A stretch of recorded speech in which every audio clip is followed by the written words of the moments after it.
This is the limitless Keith Lee. This is Brody King. This is Angel Garza. Will Ospreay. Hornswoggle. Pentagon Jr. The villain, Marty Scurll. The Mexican Rey Fenix. King Ricochet. Concrete Rose, Sunny Kiss. And I'm here to ask you to stop what you're doing, take just one moment, and bask in the glory of the Busted Wide Open. Busted Wide Open. Busted Wide Open. Busted Wide Open. Busted Wide Open. Busted Wide Open. Boston Wide Open. Busted Wide Open podcast.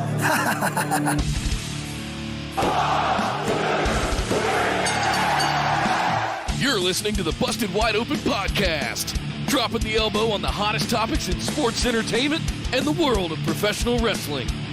With your hosts, Nick Howell and Sir Ian Dangerous. Coming to you from the Orbital Jigsaw Network Arena in sunny Southern California.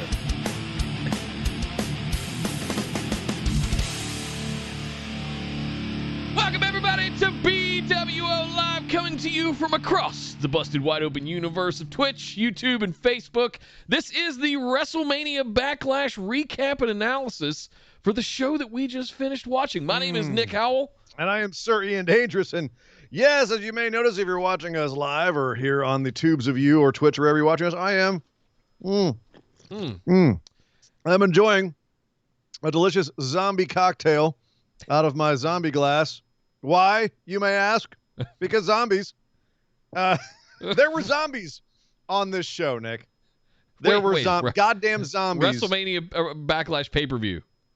WrestleMania Backlash pay-per-view had zombies on it. There's that and so much more we need to talk about this show, Nick. We had 7 matches. There's something you don't see every day. That's or zombies in my wrestling. Fantastic. Yeah, not since ECW Zombie in 2005, I believe, have we seen zombies in wrestling that I can recall. But hey, AEW set wrestling back 30 years.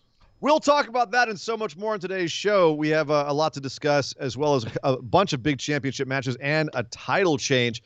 Nick, let's do a little business, and we will talk about this show. Indeed, guys. For those of you that are just joining us, you can find all of our stuff in one place over at linktree.com/BWO. Follow me, follow Sir Ian Dangerous, follow all of our accounts, like, share, subscribe, do all that stuff that you guys know how to do. You can throw in subs and bits here on Twitch. We'll call those out on air for you. Send them memberships and super chats over on YouTube. We'll call those out for you. And hey, if you're watching in the Facebook group, what's up? If you're not in the Facebook discussion group, make sure you follow the link to get over there. It's a good time.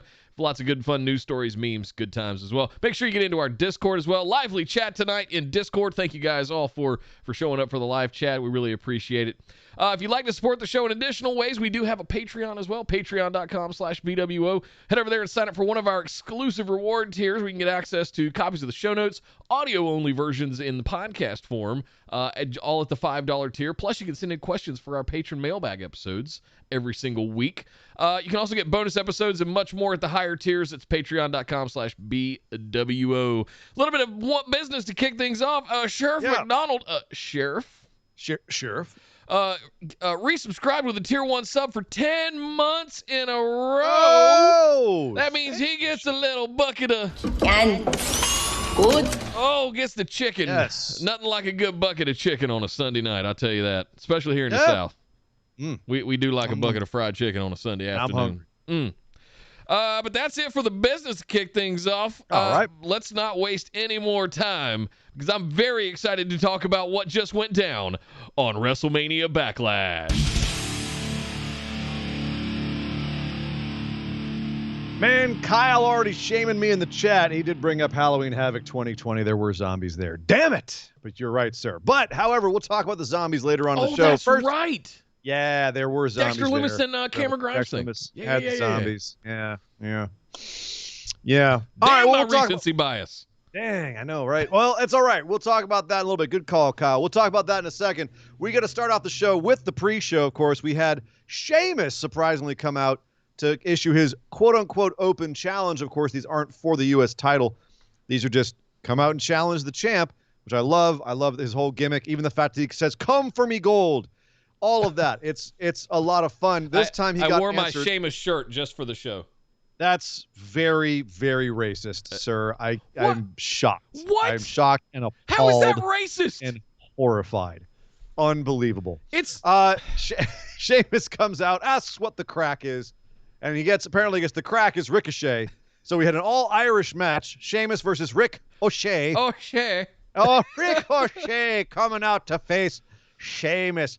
Find out which Irishman's got the stronger right hand. And we found out who it was. Of course, it was Sheamus. But Ricochet did put up a pretty good fight for him. I've got to say they did a good job of making Rick look like he could actually, it's something that would become a theme on this show is even in loss, they still look strong. And Ricochet looked strong. He even had a little bit afterwards where Sheamus went and got his jacket. It had trouble putting it back on because, of course, the sleeves turned inside out when he took it off. So he couldn't quite get his hand back through it. But he finally got there, got his jacket on, got his hat back on, started to cut a promo about how he was the champ. No one's going to take it from him. Ricochet jumped back in the ring, blindsided him, stole his jacket and his hat. He couldn't get it on either, so he just kind of put on the hat and half put on the jacket like a coat and dabbed in it. Dabbed on him. Dabbed on him.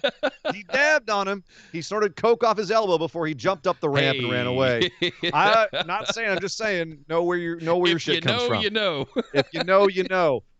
But he ran back up the ramp, and it looks like we're gonna get a bit of a Sheamus Ricochet feud. To which I say, put it in my eye holes. Yes, I'm fine with that. The only problem is, Nick, did Humberto Carrillo just lose his push? Mm-hmm.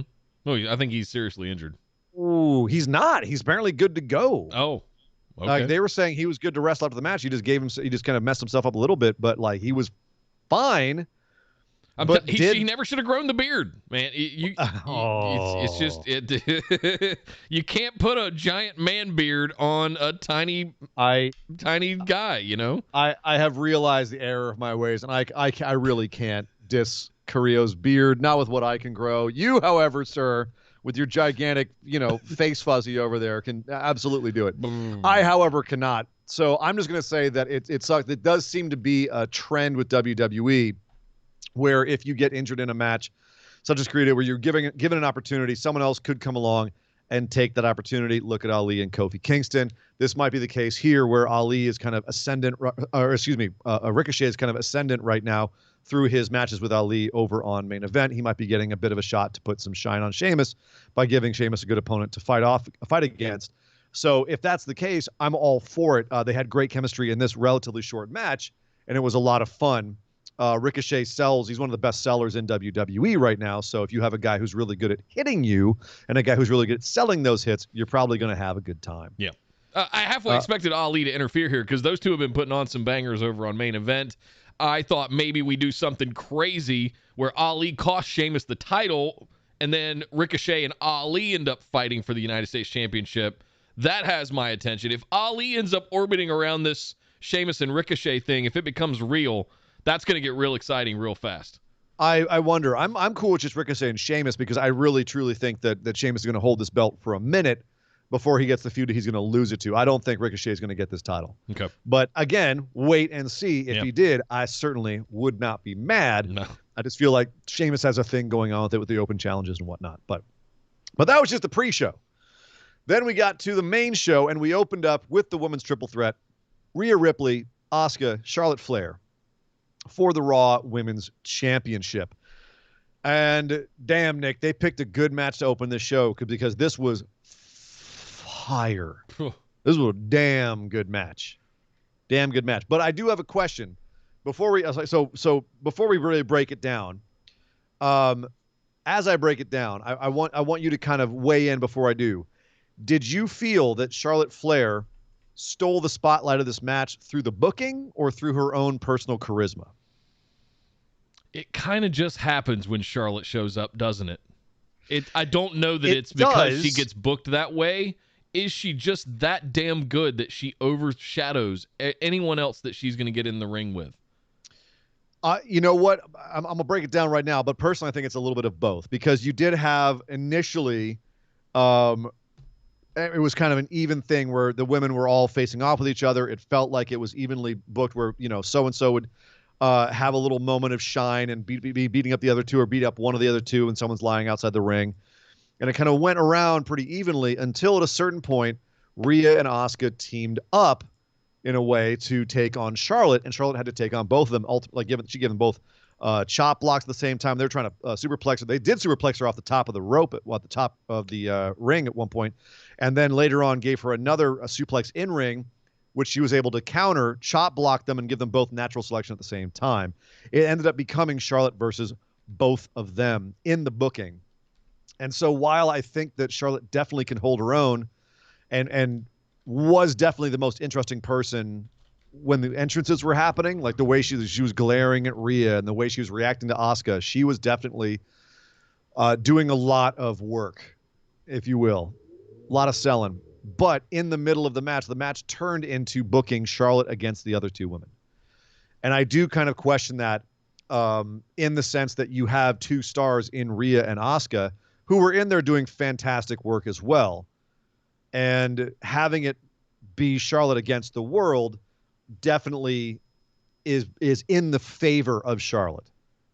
It is making her feel like a bigger deal. Yeah. Do you feel that's appropriate, or is that the sort of thing they should be doing because it is Charlotte?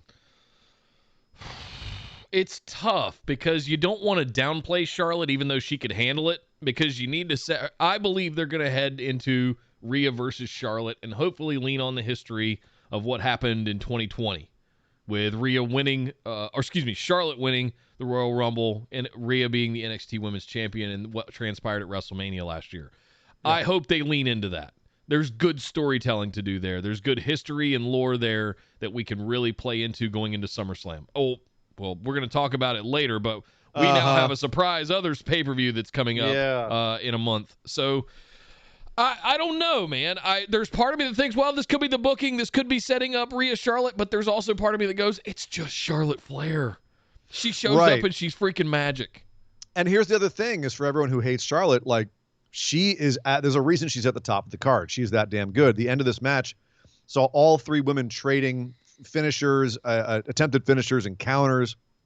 The last minute to 2 minutes of this match was probably the best 2 minutes on the show, I would say.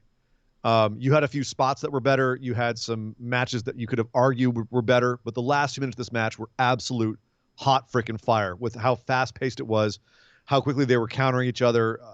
It was fantastic. Yeah. And ultimately it came down to Asuka escaping a riptide and then a bunch of counters. And then Asuka eats a boot from Charlotte on the ring apron, which causes Charlotte to fall off the ring apron, takes her down for just long enough for Rhea Ripley to hit a riptide on Asuka and pin her 1, 2, 3. And Charlotte pops back up and goes, crap. Yeah. So Charlotte not even involved in the finish other than to weaken Asuka and Asuka eating the pin. No surprise here, Nick. We both picked Rhea to retain. No surprise that Asuka was the one that ate the pin. Absolutely. She was here to eat this pin. This is ultimately going to come down to Rhea versus Charlotte, which, given the fact that they have history, given the fact they've now both beaten Asuka at WrestleMania, honestly, if that's what they're building towards and it's not involving Alexa Bliss, which I fear it might be, as long as it's not involving that, fingers crossed, and it's just a straight up Rhea and Charlotte, that's kind of what we wanted. Yeah. And it's kind of what people who are fans of Rhea want as well, right? That's the hurdle. The Rhea redemption, right? Sure. Like, you can have Rhea go over Asuka at WrestleMania, and it's a big moment for her. But there's no hurdle bigger than Charlotte. Yeah. And having Charlotte put you over, that's the big one. So having Charlotte and Rhea orbit each other is fine. If you have Charlotte inserting herself in storyline in matches that involve Rhea, as long as it's building towards a feud between the two and ultimately Rhea going over and establishing herself as the next big star in the women's division, that's all for the good. And that's what I'm proselytizing, is don't fear Charlotte being in those main events, being in those big spots, as long as she's not making Rhea look bad or as long as Rhea's not putting her over. If that happens, then, Nick, you and I think both are going to be pretty salty. Yep. Hey, JB threw in a tier 1 sub for 10 months. 10-month streak. That means you get a bucket of... And oh, my goodness. All the chicken going out tonight. Thank you very much, JB. Thank you for being on fashion commentary tonight during Charlotte's entrance as well. Not just fashion commentary. JB was throwing down some TMZ info out there. When next time JB's on the show, we all have to have a little talk about what really happened that night. We all went to see NXT, and she disappeared at the bar and Now, apparently, Drew McIntyre might be involved. That's a whole thing. If y'all weren't in Discord, you missed it. Listen, we're way past Nick and Tony with this. This is a whole other level. No, that was way past Nick and Tony. Yeah. That was like, we need to talk to the JB. But yeah, so we'll get in touch with her at some point, and we definitely need to get to the bottom of that. Hey, Cal threw out 100 bits and said, this women's match was my match of the show up until the main event, and I feel Charlotte stole the focus of the match because she was the fulcrum of the match. The match was built on because of the chemistry issues between Asuka and Rhea, who Charlotte has astounding chemistry with both of them. So I think this is a way to get around those chemistry issues. That's a good point. Insert Charlotte. Insert someone who is a ring general in her own right whenever she steps in and can solve issues in a triple threat situation between two people that maybe don't work the best together. That's a great point. But Asuka and Rhea work fine, but I understand why people say they have, they don't have chemistry issues. They just aren't as smooth as Asuka and Charlotte. Right. But there was no chemistry issues in this match. This match was pretty damn good. No, it was good. He threw in another 100 bits. He said, side note, I'm salivating at the possibility of Rhea and Charlotte Hell in a Cell match, especially if they lean into the history there in Rhea's redemption arc, making a story worth the stipulation. Yeah, absolutely. They won't do it on Raw TV. We'll have to wait for the video package the week of the event, for them. Hey, whatever, as long as they get there eventually, Yeah. They got somewhere else eventually after weeks and weeks and weeks and talking to us about how there's never, ever, ever, ever been a father-son tag team champion. Well, we finally have one. The Dirty Dogs. Or do we? Dog Ziggler, we do. Dog Ziggler, cover your ears. He was not happy during this match because the Dirty Dogs beat up Dominic Mysterio backstage before this match, before the Mysterios versus the Dirty Dogs for the tag team championships over on SmackDown. Threw a couch on him. They were a couch. I mean, nothing hurts harder than a couch being flipped on. What? What? And his ribs are busted and he couldn't go in the match, so Ray had to go out solo and do the first part of this match. And, Nick, I got to tell you, I never saw this one coming. Dominic limping down to the ring after Rey Mysterio fights off both of the Dirty Dogs for about 10 minutes. Really, I mean, honestly, hey, call a spade a spade. It was pretty basic, pretty wrestling 101, but Ray fighting off both of them, they're all so good at what they do. It was still exciting. Yeah, it was fine. It was really good. And Ray is fantastic at being the beat up babyface underdog, having his kid come out there and be like, no, I can go. I don't care if I'm not cleared. The spirit of Eddie Guerrero came to me and said, son, I want you to go out there and fight this match. I'm becoming like you, Nick. He came out to the ring. He stumbled up the ring steps to this apron, and there he was for Ray, who finally got a hope spot, went over there, let Dominic get in. Between the two of them, they fought back courageously against those Dirty Dogs. And ultimately, Ray was able to lay out Bobby Roode in the middle of the ring, Tope Suicida onto Dolph on the outside, Tope Senton. And then in came Dominic with a frog splash. Nick, you said he was calling out to his poppy on that one. No, it was so if you notice, and after the match, Kalo rushes in to do an interview with them in the ring, and Ray says there's never been a father-son. He parroted what WWE has been, basically regurgitating on us all for the last month. Yeah. And then they kick it over to Dom, and he uses dad instead of father. That means the same thing. Does it? Are you trying to create a conspiracy where there's still not a father-son team because Eddie Guerrero is really Dominic's father? I'm not trying to create it. It's okay. Real. Ladies and gentlemen, I apologize for my co-host. He is fully in this Eddie Anon conspiracy going on here, and Eddie. I'm not Q Eddie conspiracy here. Is ridiculous. He's all the way down the rabbit hole on this. There is no way that is Rey Mysterio's kid. That kid's okay. he's like 6'3". Okay, Nick Wirtz. Moving on. Did we need the Dominic angle for this? No. The injury angle? It should have been played straight. You feel, because here's the thing. I thought that way at first, and honestly, I was a bit grumpy about it because it was just so obvious. It was just so overplayed. Like, all right, we know, all right. But at the same time, there was nothing else going on with this feud other than Dolph and Bobby were bullies to Dominic, and they were calling him a baby. Aside from that, there was no other heat on this. No. That created a whole angle. It created a whole. If there had been a crowd there for this, they would have eaten this up. And it is. I mean, it does say something that I have to give that caveat. Oh, if there was a crowd, they would have been eating. And was it tired? Was it played out? Yes. Did it still work because of the talents in the ring? I think so. Sure. You know? Yeah. And it was something a little different, something we haven't seen in a while. We've seen it before. We haven't seen it in a while. So why not? Why not? Yeah. It's good. Listen, it's a matter of time before the Usos figure their shit out and go after the titles. That's really what this is all about to me. That's the Nick booking of this. Yep. Yeah. Usos versus Mysterios. Wow. God, I can't wait to talk about the new pay-per-view that's going to happen in June all of a sudden. What are we going to do for that? I don't know. Usos get those straps ASAP as far as I'm concerned. We shall see. One quick question, though, before we move on, and this is one actually from Dog Ziggler. Oh, okay.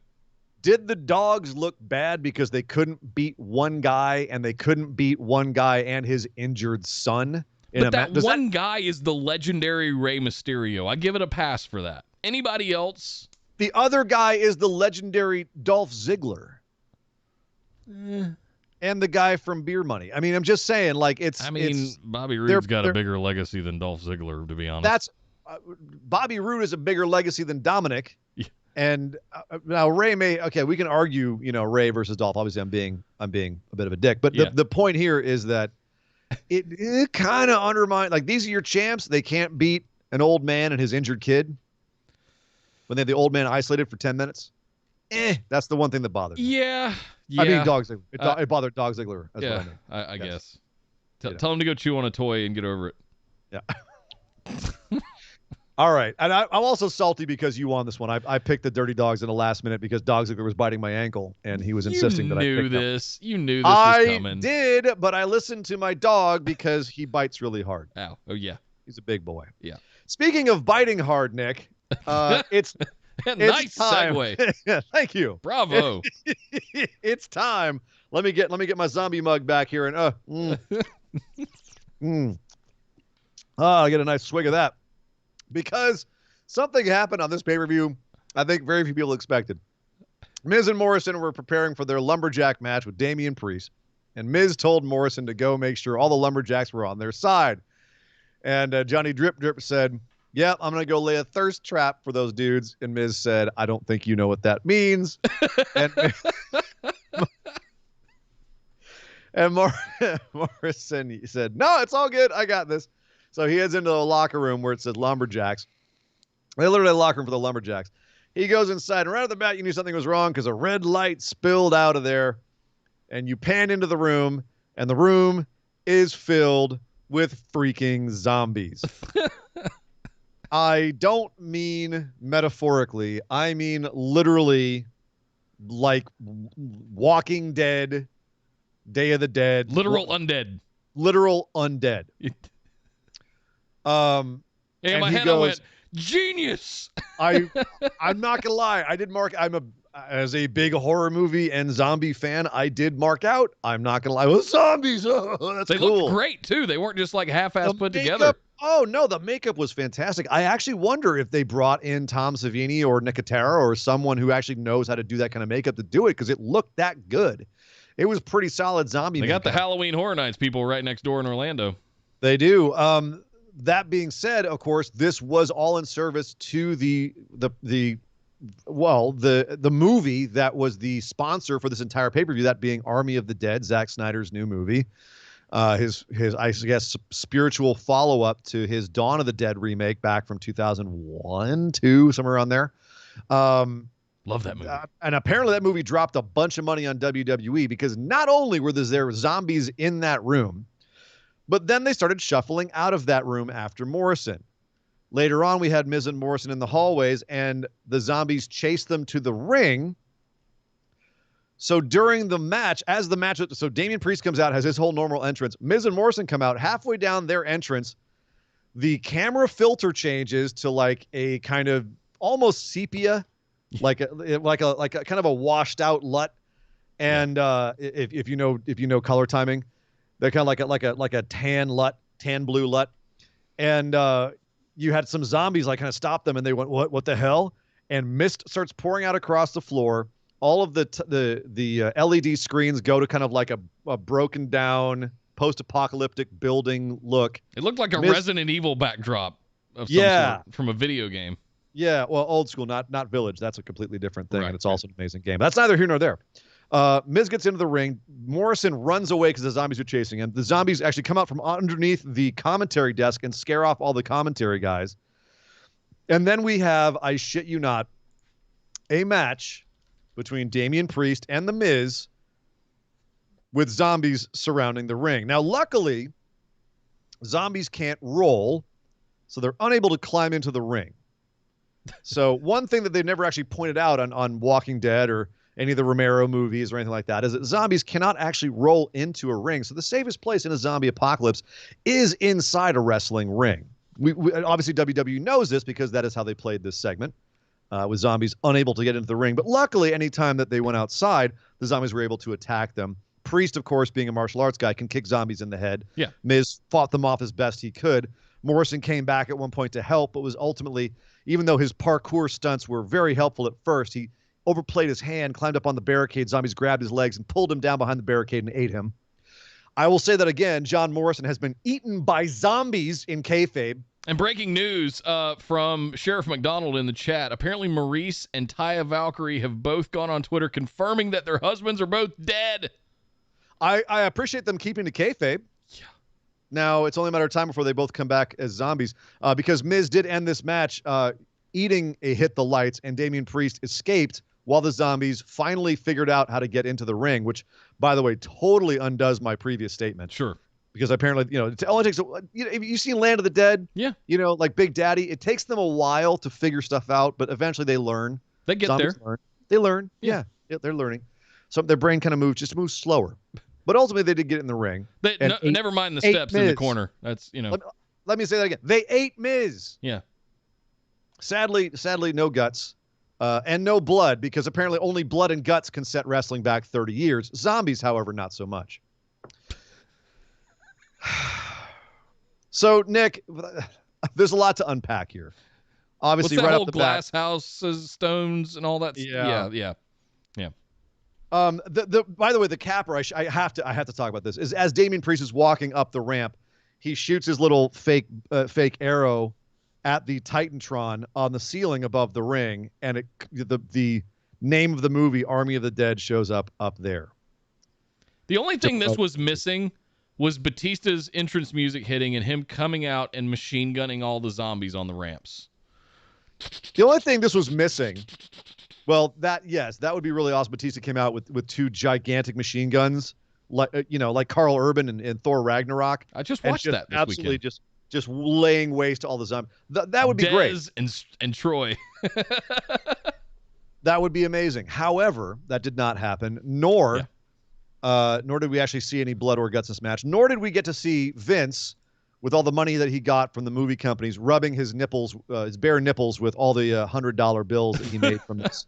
Because obviously they must have paid a shit ton of money to actually have a wrestling match subverted into a gigantic 10-minute commercial for a movie. Even the video package before the match was all like interlaced with like shots from the film. Yeah. They did a few of those where they interlaced shots from the film that just were completely incongruous. So already a very controversial match online. People calling it, stupid fun. It's WWE. What do you expect? Other people coming along and saying it's the worst thing that WWE's done in decades. This is like late era WCW, like people burning this match to the ground. Where do you fall on that spectrum, Nick, with this? How do you feel about this match? And them basically, one, selling out a total match to their sponsor, two, having two of their superstars apparently get eaten in kayfabe on a pay-per-view. As much as I want to hate it, I have fun. I had fun with this. I will also say that it is kind of the sour stain on what was otherwise a pretty baller pay-per-view. So it's kind of that weird, my inner 12-year-old and horror fan enjoyed the gimmick of the whole thing. Yep. I was eye-rolling through half of it and laughing my ass off at the other half. And I don't know where that balance is. on the scale of the pay-per-view, yeah, it's kind of a dark stain on what was a stellar show. Here's the thing. I'm right there with you where I'm of two minds on this. And the one is the horror fan. Like, I'm a complete horror fan, as anyone who's listened to my other show, Horror Palooza, knows. Massive horror fan. So the second I saw zombies, I immediately was like, ooh. And the second they came out to the ring and surrounded the ring, I was like, ooh. But then, of course, stepping back, I go, they're not, this is not in kayfabe. For real. This is like a meta kayfabe. Like, Miz is not really dead in kayfabe, right? It was a stunt. It was a publicity stunt. And my issue with it comes from them doing this not because it makes for a good story, not because it makes for a good match, and not even because it makes for a good stunt, which it could. But they did this because of money and because it is a crossover marketing opportunity.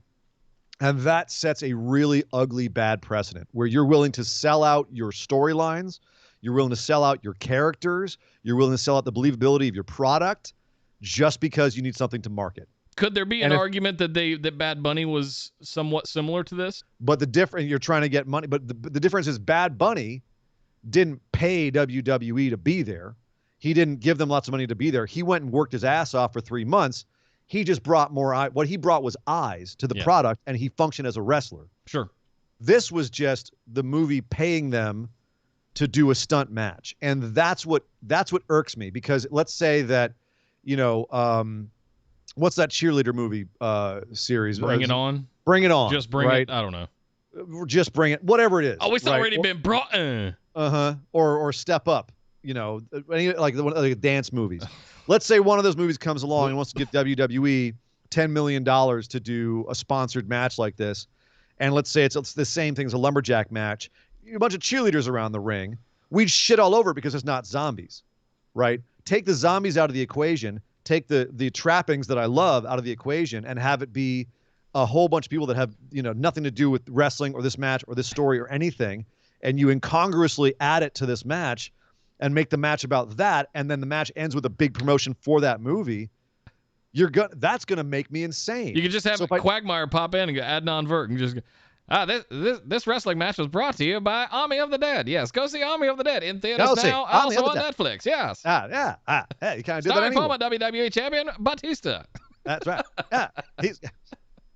You want to see more zombies? Go to the theaters or it's to like HBO Go. Quagmire meets Terrence and Phillip. I don't know which to do more. Anyway. Well, keep working on it. But the bottom line is that that's where I came down, as ultimately being like, man, F this match. Because if you took away the stuff that I like about it, which is zombies, then I hate everything else about it. I hate that you sacrifice the characters, the story, the quote unquote legitimacy, if there is any left, if you have any shred of legitimacy left to give. You sacrifice all of that in service of promotion, of commercial. Yeah. And that's a horrible precedent. Luckily, they can't get away with this bullshit with crowds. If they had done this exact same thing and there had been a crowd, they would have shit all over this. Shit all over it. I know I would. If I was live for this, I would have laughed at first and then ultimately thrown a big cup of Coca-Cola at it. Coca-Cola. I don't even know what's Coke's tagline these days? I don't even know. I try to avoid it. Yeah. I'm loving it. McDonald's. Throw that at them. Stop it. That's going to be somebody's entrance music stinger. Right? Instead of the glass breaking, it's right. And then their music hits. Yeah. Damian Priest. And all of these are going to be Damian Priest. That's the gag, right? That's the meme. It's just Damian Priest is just just a complete sellout. Everything he does is an ad. Bad Bunny, Army of the Dead. Next thing he's doing McDonald's commercial. Like he's fighting the Hamburglar in the ring. He's giving the Hamburglar the hit the lights. Arrow and Grimace is going to show up on the Titantron. I love it. Kyle the 100 bit said, "Who knew the best way to stop the zombie apocalypse was an elevated platform?" Side note, props to Corey on commentary this entire night, especially with the Day of the Dead reference with "They're coming to get you, John." Corey Graves had a bunch of like, he was calling out Lucille the Bat from Walking Dead. He's calling out the Mall from Dawn of the Dead. He was doing all kinds of references, which I appreciated. Again, the trappings of this made me want to like it. I was like, oh, I love it. The zombies. But god damn it, no. The more I think about it, the more pissed off I get. By the way, I figured out what Damian Priest's new finisher is going to be called. It's going to be called Hit the Miller Lights. Brought to you by Miller Lite. Now in a new bottle that shows you how cold it is. All right, let's move on. Tastes great. No, Adnan, no. Bayley versus Bianca Belair for the SmackDown Women's Championship, bringing us back down to earth. Better than it deserved to be. They barely were able to pull together a video clip for this. They were barely, through the garbage and the lack of any kind of build. This match had negative build. They tried so hard to do nothing at all. They were trying to say, it was just Bayley's Bayley cackling for 5 minutes. And this is the problem. Most of it was, hey, isn't it great that Bianca won at WrestleMania? Also, Bayley's a former champ and she's not happy about it. That's all they had. That's it. That's all they had. Luckily, these two women are great wrestlers and good performers, and went out there and gave us a pretty decent match. Not going to win match of the night. Not the worst. I can't say it was the worst match of the night because Damian Priest and Miz existed, but you know, it was fine. It was better than it had any right to be, which is what we both expected, Nick. Yeah, it's what we expected. It was better than it had any right to be. It was basically Bianca was unstoppable. Bayley couldn't stop her. That's the theme of this entire pay-per-view. Better than it has any right to be. I mean, it even goes for the zombie match. It had zombies. It's better than it has any right to be because it had zombies. Like F that sellout match kind of thing, but it had zombies, so it was kind of good. Damn it, WWE. But yeah, it was better than it had any right to be. Bianca Belair taking the early advantage, beating the crap out of Bayley. She's too strong. She's the strongest. She's the fastest. She's the quickest. All that stuff. But Bayley is the earring grabbingest, getting that advantage and then coming back through skullduggery. And then ultimately Bianca Belair was able. It started off, Nick, actually, and I liked this, with Bayley grabbing Bianca's hair, and Bianca going, "Don't grab my hair." There was some movie quote. I don't know which movie it was from. I don't know if it was not the barbershop movies or something. Don't you ever touch a black woman's hair. Just something like that. And it's like, exactly. Like on a week where John Oliver just did a whole show on this. Yes. And Bayley doing essentially wrestling Karen as a gimmick. This was so perfect. I loved it. And then the theme of the end of the match was Bayley going for the hair and Bianca ultimately, trying to pin her using her hair to get extra leverage on the leg, quote unquote. Missing the leg though, and it kind of lost it and it didn't quite work, but whatever. That was the intention. It more or less worked. It was fine. It was fine. But that's the thing, Nick. It was just fine. And part of it is just how they present Bayley. And I want you to speak on this because I know you have a particular beef with how they present her lately. Given how good Bayley genuinely is in the ring, should they be presenting her differently? And if so, how? Well, first things first, I want to talk something about Bianca. Okay. I've struggled. I love Bianca's presentation, her charisma, all of the energy that she puts out, her look, everything. I get it. It's the gimmick itself is fantastic. The thing that we've seen her at the Combine doing strength stuff. She won the Combine, I believe, in 2019. Her and Xia Li and Raquel Gonzalez were neck and neck. But she beat Raquel Gonzalez and Xia Li. Xia Li being in that, by the way, says a lot about Xia Li. That girl's jacked. That girl's underrated AF. Yeah. Right? I agree. Not to get sidetracked. When they opened when the bell rang, Bayley tried to sneaky heel charge at Bianca, and they went into a collar and elbow tie-up, and it was like Bianca just put the brakes on her.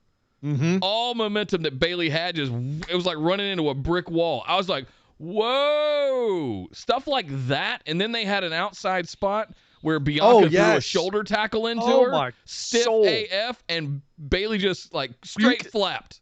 Yeah. I was like, holy smokes. But this is also why I've never seen her outside of a Combine type strength scenario or doing a fireman's press or carry into a press or something like that. I had never seen or really had perspective on just how like from a muscular perspective, how thick and dense Bianca is in that tiny little frame that she's in. Oh, Holy that's the thing. smokes. She's little, but as you say, she's dense as hell. My sister used to do gymnastics, and so she was, a 5'1" ball of muscle. She looks like you could pick her up with one arm, but she could bring you down because she was a wall of muscle. Bianca's the same way, only she's 5'9" or 5'8" or whatever she is. That girl is jacked, and you can tell, Nick, whenever she does her shoulder into the ring post thing where she like shoulders people, shoulder charges people. Yeah. You can tell by the way she's bending them, the amount of force she's putting in. She is great, and I love how physical she is. It's one of the reasons why you and I said for a long time, you can build a lot around this woman. She can talk. She's got a great look, the physique, the ability, the technique, the wrestling. She's the mind. She has it all. And if you, like a lot of these women, if you let them be in a physical match with her, it looks fantastic. And Bayley, as I was saying, being a very good wrestler, can get in there and make Bianca look like $1 million with how she sells and how she allows Bianca to hit her. Yep. And that was evident in the first half of this match. But again, Bayley should have felt like a bigger deal. Yeah. They tried at the last minute to be like multiple-time former champ. She's a Grand Slam champ. She's won every belt there is. All these things. She doesn't feel like that. She doesn't feel like a former champ. She feels like a joke. I don't know what the teased out hair thing is going on right now either. That just seems very weird. I don't know what's that. Like the whole ding dong thing is weird. Yeah, that's them trying to push something that's just not working. Yeah. You know what I mean? And or it might be her experimenting. They probably trust her enough to come up with some of her own stuff. She might be trying the whole Bayley Jesse Raphael thing, ding dong talk show stuff. I don't know. I'm not necessarily against that. I think her having her own Piper's Pit kind of segment is fine. And the segments that she did are fun. And I like the fact that one of her gimmicks is use the door. That's a funny little thing. Ding dong hello is not in and of itself bad. It's an overall presentation. They tried at points to get her to get quote unquote serious with Bianca. It was not enough, and it was not soon enough, and it was not as overwhelming of a change as it needed to be effective to make her feel like a threat to Bianca. Yeah, I think the whole thing was that Bayley wasn't taking her seriously. Because Bayley has been Bayley for the last 2 years. Bayley wasn't taking her seriously, and I'm wondering if we'll revisit this now that she's beaten her. And Bianca wasn't taking her seriously, and we're on Bianca's side because why should we take Bayley seriously? Yeah. If you take away her accomplishments, which you need the announcers to list off, she doesn't feel like that. When she comes out and then half her entrance is her moping on the top half of the ramp. The second half is her at the bottom doing her crazy laugh and everything. She doesn't feel like a former champ. And that's partly how they present her in the writing. It's partly how she presents herself. And we've said this before, is that there is a presentation issue with Bayley. Yeah. And it was evident here. And frankly, it brought down this whole thing. Yep. Agreed. We both picked Bianca to retain here. There was no way this was going to change anything at this point. Not at all. And Bianca's going to hold out for a while because they have no one who looks like they're on Bianca's level, especially on SmackDown. No. Maybe on Raw, not on SmackDown. She just basically, her and Sasha's match was monumental at WrestleMania, and I definitely want to call back to that. It was a pivotal moment. Fantastic. Absolutely fantastic, and they absolutely should be commended for putting it on the stage that they did, in the place that they did. But I feel like beyond Sasha, she's come back around to Bayley. What's left on SmackDown? Carmella? They're trying Naomi? Naomi is not on SmackDown. She's on Raw. Oh, that's right. I forgot she moved again. Yeah. Yeah. They got nothing. Time to call up somebody or actually, push and Nikki especially Cross. heel. Besides Bayley, who's heel? You don't have to have a heel. Just have like a salty face, man. Anybody who can feel like they can get into the ring and actually fight Bianca. Sure. It's the one downside of having someone look as dominant and be as big of a presence as Bianca is finding someone to fight them, which is not a problem they had on Raw in the men's division because we got one to call out to do before we jump. Okay. Come on. Jay threw in a $5 super chat on YouTube. What's up, Jay? Oh, Jay, what's up, dude? He had the question, and I think it's a salient question for it's a good point to make. Is the Karen Bailey gimmick, has it run its course? I specifically have been on record saying back when she came out with a hatchet and chopped down the Bailey buddies and cut all her hair off and turned heel, that's a commitment. There's really no going back to Hugger Bailey. No. But has the Karen Bailey thing run its course? Has heel Bailey, are we seeing the end of it at this point? I mean, no. Here's the problem, is that they're turning into the Karen aspect of it in the wrong way. They're not finding smart ways for her to be annoying. They're finding dumb ways for her to be annoying. And that's the worst part about it, is you can have an annoying heel like The Miz. The Miz, whatever you may think of him, I will argue that he finds smart ways to be annoying. Bailey is not finding smart ways to be annoying. She's finding annoying ways to be annoying. She's finding Vicky Guerrero. She's channeling Vicky Guerrero shit. Vicky Guerrero was also a one-trick pony when it came to be annoying. Let me be as loud and abrasive as possible, right? There has to be more, and it worked. She was really good at it. Vicky was also really good at being that manager who she found a lot of levels to that one thing. Vicky did. Maybe Bailey will as well, but she hasn't yet. Yeah.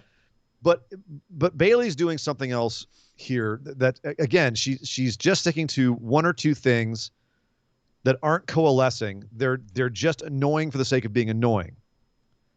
Whereas Miz, I'm going to use Miz as an example of someone who is an annoying heel, but he has so many levels that he finds.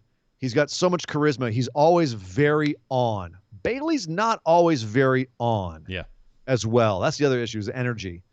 So there's a few things wrong with her annoying heel presentation. As a concept, her being an annoying heel isn't the wrong idea. Once again, I'm gonna say this: it's the execution. Yeah, totally. It's her presentation. Thank you very much, Jay, for the super chat. Appreciate it, man. All right, let's talk about the two big matches. Let's talk about the two big matches and the three big men: Drew McIntyre, Braun Strowman, and Bobby Lashley. Another triple threat, this time for the WWE Championship. Nick, right off the bat, the first most salient question: should this have been the main event of the show? In the moment, as I was watching this triple threat match, I was kind of frustrated because there was that fleeting moment where I was like, oh, God, this feels bigger than a second place match. This is for the WWE Championship. And it's a triple threat with three of the biggest dudes, but size-wise and persona-wise, that WWE's had in a really long time. Three absolute kaiju of men. Yes. Just monsters. And I love that they got their littlest referee in this match, too. It made it even better. Just brilliant. Bravo. Put the smallest guy in there to make them look even more massive. Incredible. And they had strength spots throughout. This should absolutely have been the main event, in my opinion, until I watched the actual main event, and I very quickly retracted my previous thinking. And I think I 100% agree with you. When watching this, you had the entire time, because of how good this match was, because of how hard these guys worked, because of the incredible moments in this match. And there were many, probably too many to go into and still have like a reasonably timed show here. So many matches, just off the top of my head. Strowman doing a running cannonball senton off the ring apron to both men on the outside. A dude that big should not do that. If you go back and watch it in slow-mo, it looks like a double blockbuster. Because he gets his... He gets both their heads? He gets his hand at least around Drew's head. Man. He almost gets it around... It looks like a double blockbuster off the apron. Insane. That's a 385-pound man. McIntyre giving Strowman a Michinoku driver. What? Are you goddamn serious? What? I don't have enough F-bombs this year left. I'm saving them. But that's definitely... You got a beep for me. There was Braun Strowman on the outside picking Drew out of the air, doing a Claymore and power bombing him through a table, which is always insane. had the time of. It was so funny. That was funny that popped into my head right away when he picks him up and he just hoists him up like that. Like nothing. Drew's not small. He's short of 300 pounds himself. Drew gave Strowman a belly-to-belly suplex. Do you have any idea how hard? I mean, I know that Braun's helping him by jumping, but that's stupid. Stupid. The Mitch Noka driver alone. Dear God. That's just some incredible moments. And then, so it started off Drew McIntyre and Lashley working together to try to take out Strowman. That falls apart. All men against each other. They go to the outside. Strowman dives to the outside, which is nuts. They fight with the stairs. Let's see. It was McIntyre and Lashley fight up the ramp. McIntyre knocks Lashley, claymores him through the LED board. Lashley loves going through those sparkly LED boards and causing sparks and explosions to happen everywhere, doesn't he? Totally. He does. He's gone for the second half of the match. And McIntyre and Strowman proceed to have a kaiju match using moves that 6-foot-tall men use. Only they're 6'6" and 6'7" or 8", whatever Strowman is, respectively. 6'8", I believe. And a combination of over 600 pounds. And they're fighting. I'm not going to say they went like cruiserweights, but they went like dudes who are 100 pounds less than them. It was stupid. And it was amazing. And Nick, I know you in particular, who love your big man matches, you had to have been in hog heaven. Oh, absolutely. This I can't wait to go watch it again after we get done with the show here. That's that and the women's triple threat. I absolutely already want to go watch again. I don't necessarily need to watch the main event. We kind of know how that one plays out, but there's so many details in the women's triple threat and the men's triple threat matches that I feel like I might have overlooked. And I want to go back and watch all of those again and just be able to call out some of those spots because there was so much. When Lashley went out of the match, it feels like the real match began in a way. We had that 10 minutes or so with just Drew and Strowman. God damn, those dudes were hitting each other with some shit. They were, and it's kind of tragic. The match ended suddenly with looking like McIntyre and Strowman were still going in the middle of the ring. And McIntyre finally hits Strowman with the Claymore, but Lashley runs in and tosses McIntyre, spears Strowman, and gets the 1-2-3. And it kind of came out of nowhere. Yeah. And that's really my only expected. It was expected. I didn't want to end that quickly. It was a bit of a nitpick for me that the match ended too quick. Like I wanted Lashley to be in the ring for at least 2 to 3 minutes more at the end before the finish. Have a little back and forth. I know with the women's match they had that. They probably didn't want to have the same finish with a bunch of back and forth at the end. I get that. They want to have a quick finish so as to not be too similar. It just would have been better. Yeah. Even if it was similar. Yeah. So a little bit of nitpick. But this is the other one of the two matches that we differed on in the pick'ems, Nick. This was the other one. Yeah, I took a flyer on Drew. You took a flyer on Drew. It did not pay off. He wasn't happy about it either. It was looking like it was going to there until the very end. Nah, the second Lashley went through those boards, I was like, this one's in the bag, baby. This one's in the bag. We got to catch up. Are we ready to go to the final match of the night? We're good to go. Let's talk about the main event. The main event, Roman Reigns versus Cesaro for the Universal Championship. As you said, Nick, it wasn't until we saw this match unfold that this match showed that it deserved to be in the main event spot. Say what you will about Roman Reigns, the man is the definition of a main eventer, especially now that his gimmick is all lined up. And he's kind of combining this new Roman Reigns with like his old NXT Roman Reigns thing. It's magnificent. Cesaro, we were worried coming into this that Cesaro felt too much like a fifth wheel in the feud. There was issues between the Usos and Roman Reigns all night long backstage. We thought that might play into it, but Roman sent Jay away to go handle his brother before the match. He did this totally by himself, just Paul Heyman on the outside, throwing expressions everywhere. We thought that Cesaro and Roman, they might pull out a classic. They might pull out a great match. Cesaro is so talented, but it's his first pay-per-view main event. How do you feel Cesaro did when he was put under that big spotlight? Brilliant. Absolutely brilliant. I thought he did fantastic. And we've never doubted Cesaro's in-ring ability. No. We've always kind of criticized his mic work, his, the voice doesn't match the body kind of thing, a little bit of difficulties with the language barrier, but I say that with a little bit of a snide kind of thing because I think he speaks like 7 languages or something ridiculous like that. Yep. So I'm not even going to try and make any kind of joke about language barrier because that's just not even a thing. I think Cesaro overperformed. Mm-hmm. I think there's a certain Cesaro that we've been watching, whether it was his single stuff alongside Zeb Coulter and Jack Swagger, whether it was with him in the bar, and whether it was him kind of doing a lot of jobbing the last few years. I don't think we've seen this Cesaro yet. And I'm excited for it. Yeah, and to really quickly hit on that language barrier thing, one thing that Cesaro has actually said before when interviewed about it is, look, I know I'm not the best on the mic because I am kind of searching for the words. If I get too riled up, I might slip and say something in one of the 6 other languages I speak besides English, and that's going to sound weird. I want to sound eloquent like I know what I'm saying, but sometimes that takes like a split second too of referencing in my head to make sure I'm not saying something in like Swahili or whatever other languages he speaks. You know what I mean? Like I get it.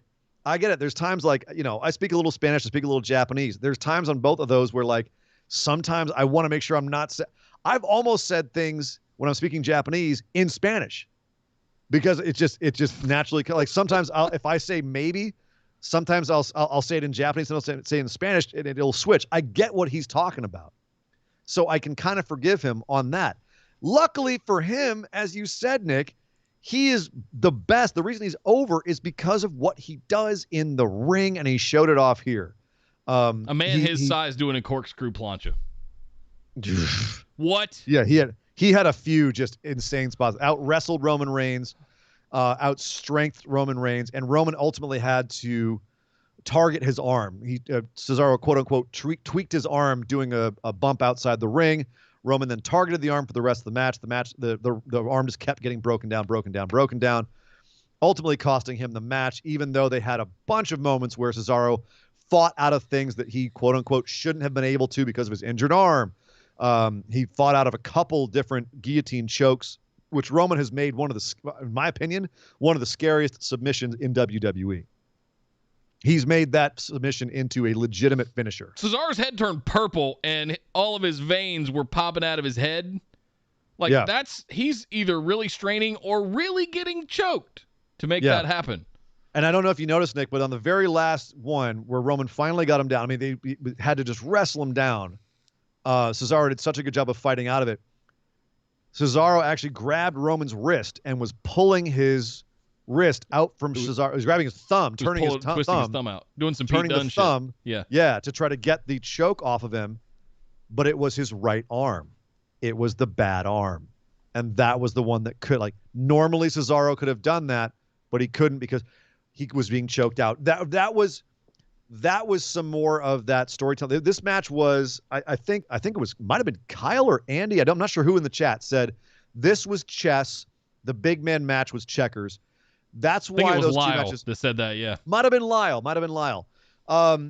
That's a perfect way to describe this. You had two very different, for lack of a better word, co-main events, like matches that could have been the main event. One was just thunderous, big spots, big dudes doing big things, insanity. This was storytelling. Yep. Roman Reigns, behind Cesaro, as Cesaro's trying to recover, saying, I thought you said I didn't like wrestling. I love wrestling. This is what I live for. Calling back to a lot of things in the Cesaro, Daniel Bryan, and Roman feud. Cesaro using the yes lock at one point on Roman as a tribute to Daniel Bryan. Just a lot of the little things. Roman shit talking fourth wall to Daniel Bryan watching. Yes. At home. Brilliant. Yeah, you're at home now because of me. Yeah. That kind of is so much. Yeah.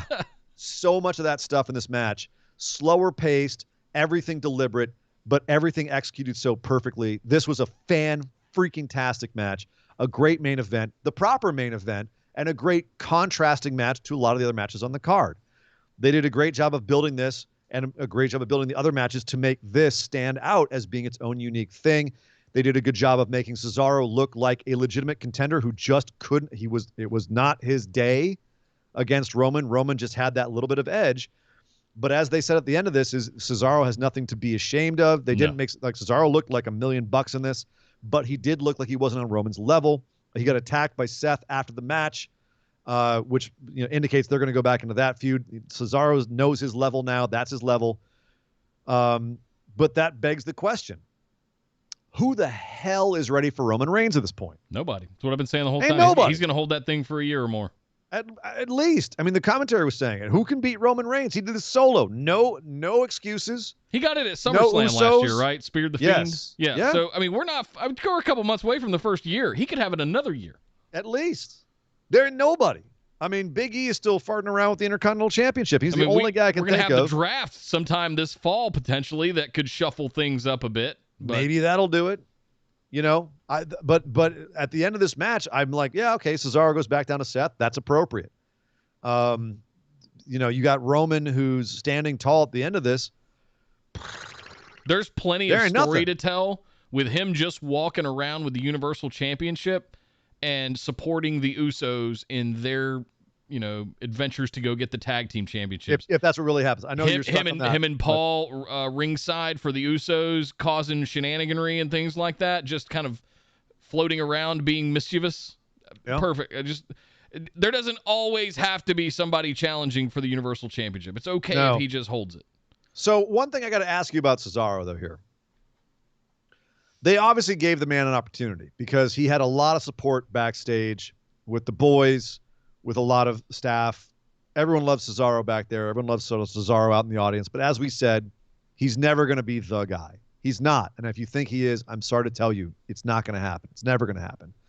He might get another few main events. He might do a few other big things. He's never going to be the guy. Yeah. But he can be a big player.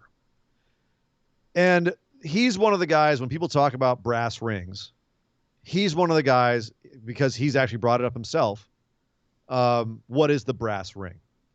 And I think that as the years have gone on since that was coined, I think we've kind of come to more of an understanding of what that really means, at least in the context that it was initially presented as, right? It is something, it's pretty ephemeral. It's not a concrete thing. It's something that happens, like Humberto Carrillo gets a brass ring. Go fight Sheamus. Let me see what you're made of. And he goes and gets injured.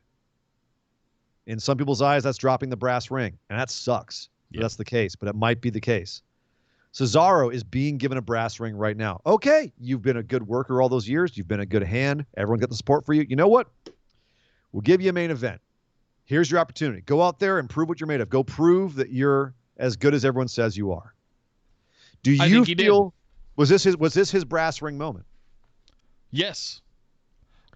However, yeah, I'll caveat it with, however, I don't know if he can do all of the other things outside of the ring to support his capabilities in the ring.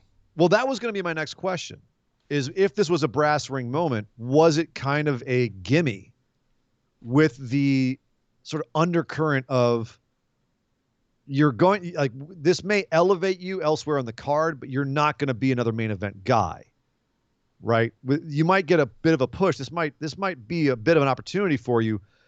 But the thing is even with this opportunity that he was given here, there's no way he's coming out of this being one of the next top guys, because of the way it was booked, with him being the fifth wheel with the Roman and Usos drama. Yeah. Because of the way it was booked, with him being attacked immediately by Seth after losing straight up to Roman with no interference. That automatically defines Cesaro as being an upper mid-card guy. Yeah. You are a B-plus player. So grab that brass ring, show how good you are, but it's a B-plus brass ring. There's still a ceiling. Could Cesaro go get Apollo Crews in the Intercontinental title after this? Maybe down the line. Obviously, they've got things planned for both him and Seth and for the Intercontinental title going forward. But Nick, let's talk about it now. Let's look overall at the show. Was there room for that Intercontinental title on this match? A match on this card, I mean? I don't think so. And here's what I'll say. I really liked this card. Put the zombies aside for a second, but I mean, having a lumberjack match between Miz and Damian Priest was fantastic. Good storytelling. I enjoyed it. Okay. It's been following on since all this Bad Bunny stuff from the beginning. Put the zombies aside. That was literally the whole That was all it was. No, originally it was set up as a lumberjack match. I like the idea of Miz is squirrely. I don't want him to get away from me. I want to be able to whip his ass without him getting away from me. I want a lumberjack match. Him asking Adam Pearce for that. I thought that was great. In theory, it was great. That's what I'm saying. Put the zombies aside for a second. Lumberjack match with Priest and Miz. I was on board with that. There were 3 matches on this card that we just watched that could main event any pay-per-view any month of the year. The women's triple threat, the men's triple threat, and the Roman Cesaro match. Think about that for a second. When do we have pay-per-views like Backlash have this kind of card with these kind of stacked matches like that? You had Asuka, Charlotte, and Rhea Ripley in a triple threat. You had Strowman, McIntyre, and Lashley in a triple threat. You had Roman Reigns with Cesaro. It was super stacked. So no, I'm not missing the fact that we didn't have an Intercontinental feud. I think it would have been a bit heavy if we had tried to have a fatal 4-way like it seems to be they're setting up between Zayn and Owens. And you wouldn't want another hour of this show and put on the women's tag team championships and the Intercontinental fatal 4-way? No. I think this was good enough. Do a nice tight 3 hours of just these matches. Yeah, I mean, could they have done what they did on SmackDown on Friday tonight with the women's tag team championships? Okay, but I feel like what we saw on Friday night was enough. Had they put this on the Backlash card, it would have watered things down a little bit. If I'm being blunt. Yeah, you know what? And I can't disagree with you. Yeah. Can't disagree with you there. As you said, overall, a very solid show with a major controversial possible stumbling block in the middle. But aside from that, a very solid show, and frankly, a solid show with a lot of bad builds. Once again, WWE showing that you can just kind of watch the video packages on these shows and might get a better experience than tuning into their 3-hour apocalyptically long wrestling shows every week, which is that's not a good thing to be trying to show people. Like that's one thing they got to do with their shows is make those must-see TV again. Like make what happens on those shows something people want to tune in for and see it as it happens. Never know what's going to happen next kind of thing. Yeah. So do you think that Roman Cesaro match deserves match of the year consideration? Was it that good? No, I don't think it was that good. We've seen some absolutely insane matches already this year. Top 10, top 20 maybe conversation, but not top 5. Already it's not in the top 5. Yeah, that's the point. Yeah.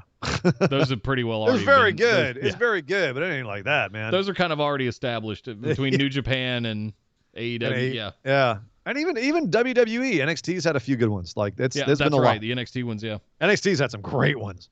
So yeah, but it was a very good match, and for an average pay-per-view and even a B pay-per-view, as you say, that's a damn good main event. It was worth tuning in for. If you guys haven't seen it, it's worth checking in for a few of these matches on this thing. And actually, it's probably worth checking in for the zombie one just so you can know what the hell to scream and yell about when we're all screaming and yelling about it.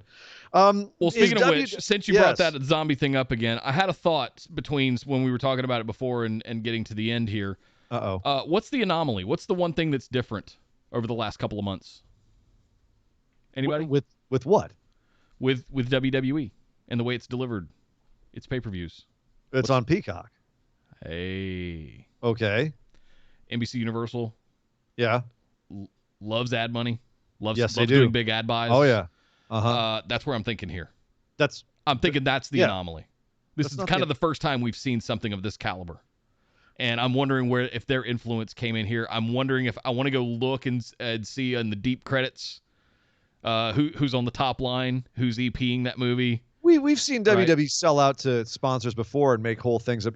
Like what was the one where Snickers and WrestleMania? Dolph Ziggler came out and wrestled a match as Colonel Sanders. I mean, like, come on. This is not the first time that we've seen this kind of thing happen. It's just the first time it's been like a major match on a pay-per-view. Yeah. And I think that's more the issue is just that, like, if you're going to sell out an entire match and your storylines and your reality for a zombie movie on Netflix, I question that. Yeah. I question that big, especially on a rival streaming service. Wow. Jesus. Shouldn't that movie be on Peacock if you're going to be advertising that? You think? Well, as long as Peacock's getting its money eventually, right? Yeah. Is WWE counting down to the crowd returning, and does it show? Is another one of my questions here. I'm sure Vince is just absolutely jittery backstage, waiting for fans to get back. Somebody backstage is on the hot buttons, pushing all the sound effects. They have their fingers have to just be worn down to nubs at this point. Apparently because they hit one of the wrong buttons in the main event, and we got like a jump to some weird like setup screen. Yeah, it was the control room setup tester. Yeah. Somebody hit the wrong button. Somebody hit the I've got one sitting right here. What is it called? I don't know. You're the one who has it sitting right there. It's not keying, but it's oh god, I don't know. Whatever.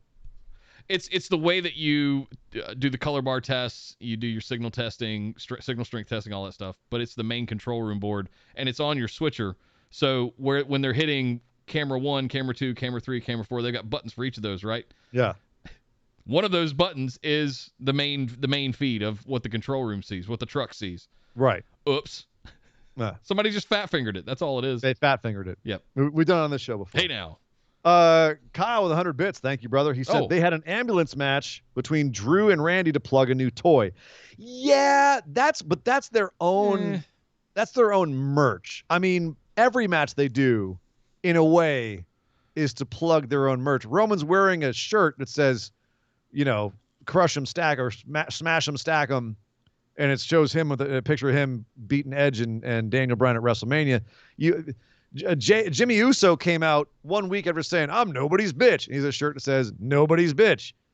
Like that's just merch. It's 10 minutes in Photoshop and a screen printer. They take their stuff and spin it out into their own merch all the time.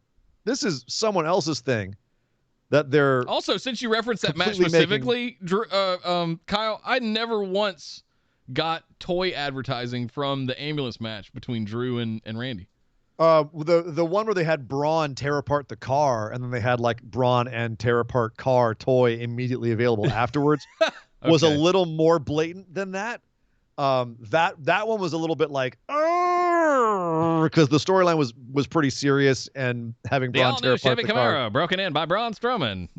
They had it like 5 minutes. The minute they have Adnan Virk start doing 50s ad man style commercials during WWE, that's when I'm going to lose it. Get your hands on a Jimmy Uso "I'm Nobody's Bitch" t-shirt coming up now on WWE Shop. $19.95 at WWEshop.com just for a limited time. For a limited time, 30% off with code Jimmy Uso. with code. Oh no. Let's see. Code Quagmire. Kyle threw another 100. Yeah. Kyle threw another 100 bits in and said that main event is possibly the closest I've ever seen modern main roster WWE get to New Japan main event type storytelling. It was glorious, and for the first time, I'm insanely intrigued. What looks like a real long-term plan for Cesaro. Roman and all the talent orbiting him. Here's hoping Cesaro wins Money in the Bank or the Rumble so we can revisit this feud with Roman. You made Cesaro here, now commit. It's tragic that we have to only get this kind of storytelling in the main events. In like the main stories. Roman and the Usos and Cesaro and all that. It's tragic that they only spend this kind of time and effort on those. Because there's so many other ones that could use this kind of love and attention. And if they had at least 3 to 4 storylines going on each brand that were of this quality, I think a lot of people would not be complaining about WWE the way that they are. Yeah. Like it would be insane how much better the shows would be. I have to say, after this, I'm a little reinvigorated. We've been a little down on Raw and SmackDown over the last few weeks, and I'll speak for myself. I've been a little down on it, especially how good the product's been over on a couple of on NXT and AEW. Well, and I look at, we know what these guys are capable of. Look at what they just put on tonight in a matter of 3 hours. Like it was an absolutely awesome show. Zombies aside. Even though I marked out for him a little bit. I liked the zombies. I hated the execution. Exactly. I hated the blatant capitalistic nature of the match. But again, Nick, you say you have hope, but yet it's a new hope. Pay-per-view. It's a new hope. It's episode 4, but at the same time, we still have to actually watch Raw and SmackDown and see how they do week to week, given the fact that the next pay-per-view that they're building for is a surprise shock. It's Hell in a Cell. In June. For 20 years, that's been in October. In June. I don't know about 20 years, but at least for about 10, it's been their fall pay-per-view. That's wild. I haven't had a time to go back and actually make sure of that stat. I haven't had a time. Oh, shit, we're getting rated. Hey, Steven Larson. What's up, guys? What's up, friendos? What's up? How you guys doing? Welcome.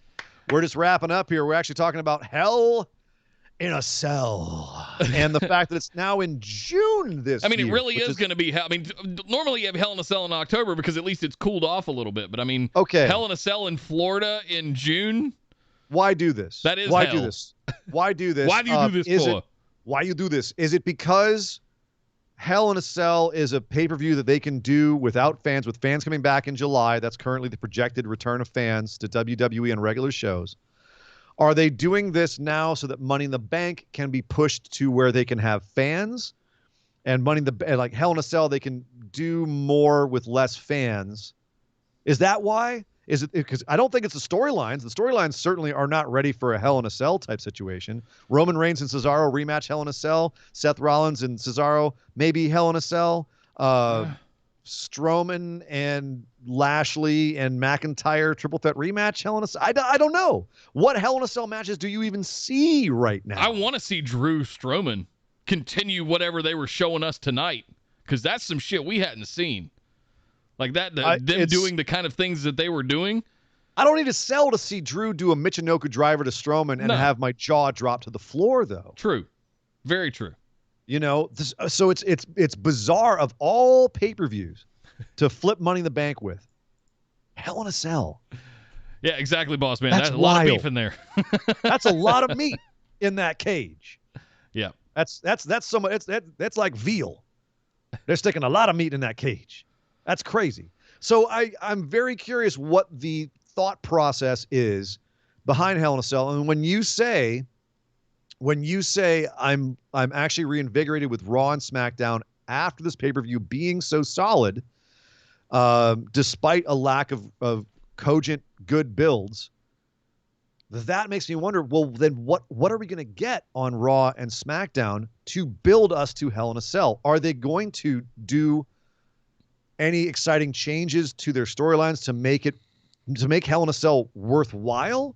Or are they going to do what they've been doing for the last few pay-per-view builds and completely bungling the pay-per-view builds and then just be like, well, this match now deserves a Hell in a Cell? Because that's what we got the last couple years for Hell in a Cell builds. It's just arbitrarily we'll just have a Hell in a Cell match. Not that the Hell in a Cell is like the be-all and end-all feud ender. It's just another kind of match. Yeah. At this point, yes. Like it was built originally as a match stipulation. And when they turned it into a full pay-per-view, it's like everybody gets you get a Hell in a Cell match, and you get a Hell in a Cell match, and you get a Hell in a Cell match. Let's and it was originally just because it's available. For at least a decade, it still held that terror of, oh shit, it's Hell in a Cell. Yeah, right. They're gonna mess each other up. You know what I mean? We can't kill ourselves in this match like Mick tried to do. So we have to do all these other barbaric things to make it extra extreme. Well, obviously the PG era, you can't do that. And now we have the candy toy red cage too, which takes away from it even more. I understand the logistics of why they want to do that, but it's still just which looks awful in person, by the way. Yeah, so we'll have plenty of time to bitch and complain about Hell in a Cell still being a thing. It shouldn't be a pay-per-view. It shouldn't be a thing. And having it in June is bonkers. So So here's my question. Very curious to see what they do. Before we heard this announcement of Hell in a Cell tonight, the summer card was pretty laid out. We had Money in the Bank, we had Extreme Rules, we led into SummerSlam, probably going to have Night of Champions or Clash of Champions. Assumed. That wasn't laid out. That was what we assumed. Our assumption. I mean, according to CBS Sports, I mean, there's several outlets that are out there that have the kind of match cards laid out. Because they're assuming. Not match cards, but I mean pay-per-view layout, right? Yeah, they're getting their information from the same place that we are, which is just assumptions and previous history. No. And assumptions in previous history. And WWE plans what's that, Meltzer? Subject plans to change. Yeah. They change. And plans change then. All right, Vince wants Hell in a Cell in June. Everything that you thought was true, gone. So here we are heading towards Hell in a Cell next. Honestly, the only thing I can say that's hopeful, positive to lead out of this is if Hell in a Cell is anything like Backlash, it'll have a shitty build. We'll be grumpy going into it, but luckily it will deliver because that's what happened tonight. Yep. They delivered on crappy builds, except for one match, which, dear God, we're going to be talking about for a long time.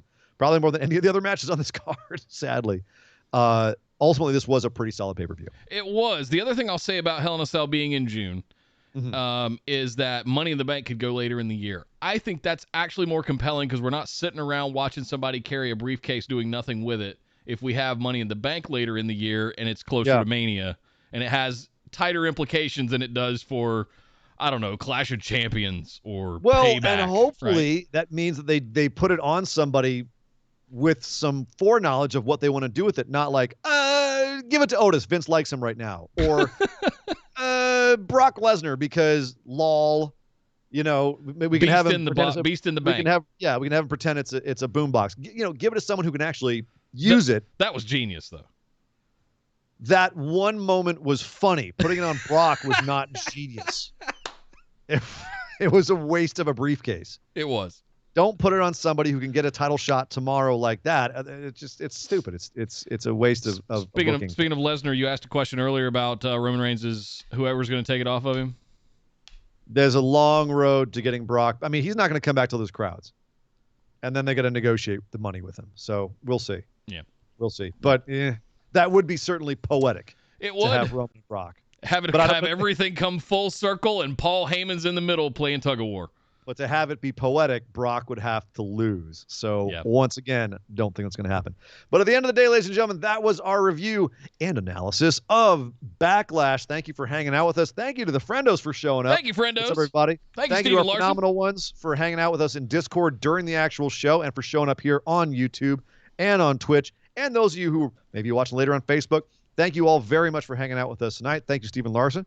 Nick, I guess we will be back on Tuesday for our regularly scheduled show at 5 p.m. Pacific, 8 p.m. Eastern to talk about Monday Night Raw and all the other stuff that's the kind of the catch-all show. And then obviously we'll be back on a regular show Friday nights after SmackDown. And that's it. Thank you very much. Nick, where can they find us? Let's throw out the business here. The easiest place to go is linktree.com/BWO. That's where you can find all of Mine and Ian's socials, the show socials, all of that stuff. If you guys like to pick up some merch, it's all available over there as well. You can find our YouTube channel. We're also streaming over on YouTube. If you guys would prefer to watch us over there, we are multicasting it across the BWO universe. Thank you guys for joining wherever you're coming from. Shout out to Jay over on YouTube again for the super chat over there. Appreciate it, brother.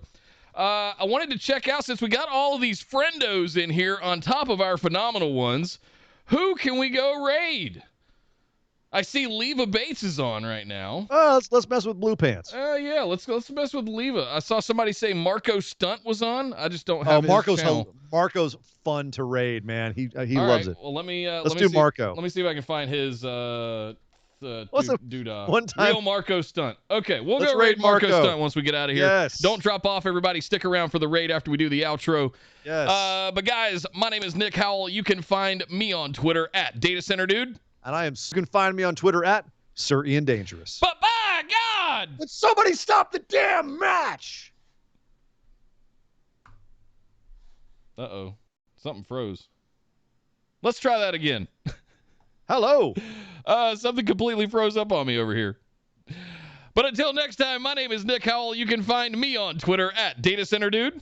And I am Sir Ian Dangerous. You can find me on Twitter at Sir Ian Dangerous. But by God! Would somebody stop the damn match? This show is part of the Orbital Jigsaw Network. For more episodes, subscribe to us on iTunes, Google Play, or Stitcher Radio. For details and show notes from each episode, check us out, orbitaljigsaw.com. All right, we're back. Just kidding. Hey-o. Let's go raid Marco. Let's go raid Marco. All right, let me jump over here. I got to push a couple of buttons. Make a bunch of dinosaur dick jokes. Thanks so much, friendos. Thanks, phenomenal ones. Thanks, Stephen Larson. Thanks for hanging with us tonight, guys. It was a blast. Good to see you. We'll see you guys on Tuesday for the breakdown of Raw and other, plus our patron mailbag. the wide world of wrestling. Yes. Boom, boom. That's it. All right, guys, have a good one. Have Thank fun with you, the guys. raid. Throw all the See you emojis soon. in. Yell at Marco. Tell him we said hi. Thanks for joining us tonight, guys. See ya. Later.